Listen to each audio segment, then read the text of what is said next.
Kevin Kalmus here from Nested Knowledge, and I actually wanted to do a bit of a retrospective. Really, I want to do 2024, a year in review of our new features. And this is mostly a double thank you. First of all, a thank you to all the customers who gave us intensive feedback, not only on the gaps in our product, but on features as they were emerging. And then also a thank you to the development team who has been tirelessly working to get these capabilities out there.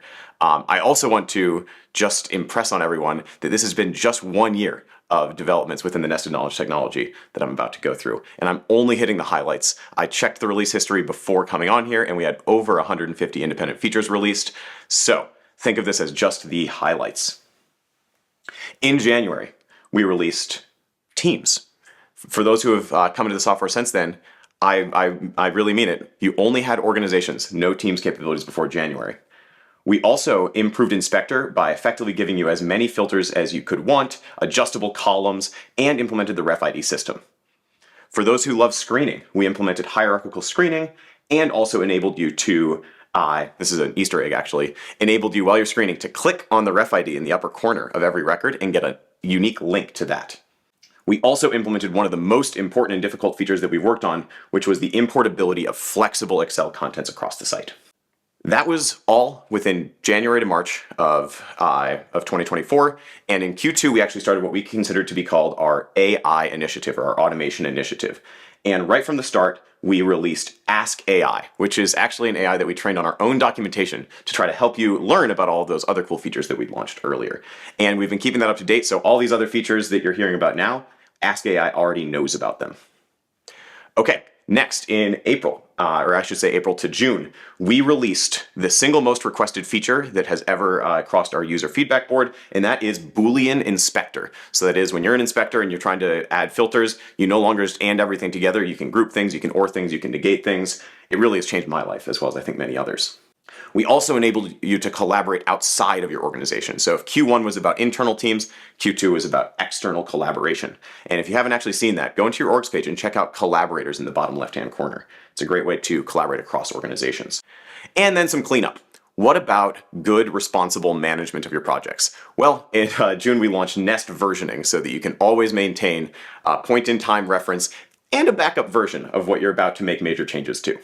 Now rolling into that AI initiative's main launch of early Q3. In July, we launched what up until today has still remained my favorite feature in the entire software, Core Smart Tags. What are Core Smart Tags? These are very directed AI features where we're going to go into whatever search you run, go into all of the records, read their abstracts, extract their population, their interventions, their comparators, outcomes, and then also the study types, locations, and sizes. So in effect, this is an AI that's taking a very replicable design for systematic review, right? The PICO framework is at the heart of clinical systematic review, and immediately extracting those pieces of information as soon as you come into the software. But my favorite part of this is not just that it extracts the PICOs you're looking for, it actually builds your hierarchy for you. It builds out a tagging hierarchy that contains the PICOs actually reported in underlying abstracts, so that you're not just reflecting what you want, you're reflecting what the literature shows. We also launched a dashboard feature where you can now put different image types. So that's histograms, you can put maps, you can put sunburst diagrams, all within your dashboards. And for those who are sharing just within their organizations, you can now actually share your full texts on Synthesis. That was one we had to be very careful about, but as long as you're careful about who you share it with, you can now consume full text contents directly on Synthesis. Another cleanup on one of my favorite AI tools in the software, Robot Screener will now show you its entire history. So it used to be that you'd rerun Robot Screener and it would give you new decisions, it would give you new accuracies, and it would effectively do a cross-validation on itself so you could see and trust that you're actually screening with an AI that is accurate to what you've previously screened. But now you can see every single training it's ever done, how many records went into that training, and the accuracy at that time. So highly, highly auditable AI systems are really at the center of Nested Knowledge. Just getting down to the most important launches of the last quarter, right before ISPOR EU, and anyone who came by our booth there certainly saw this, we launched Smart Search, which is very unique. This is not like our search exploration feature where it's sort of you build a search alongside an AI. This is you type in your research question and we will build out your Boolean search for you.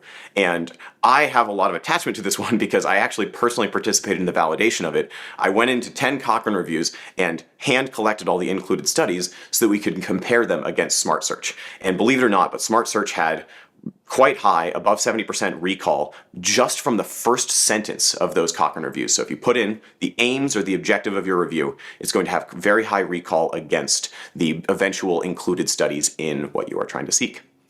And then just a last note on things that are being launched just in the beginning of 2025. I want to thank those who have been very patient on this, but the most important launch coming in early January will be a total revamp of our customized smart tags. Not only will we make this a lot easier to run and easier to use, we're also going to, actually we have already seen in our early validations, improvements in those customized smart tags where you can type in any question and then it will go into either abstracts or full text and extract it for you. Now, anyone who's seen the software knows that I missed out most of the background features, and I still want to thank you for giving those pieces of feedback, but I just wanted to get across just how fast we're moving, just how important we consider customer feedback to be to our development, and give a little bit of a snapshot of what's coming in early 2025. Thank you all so much.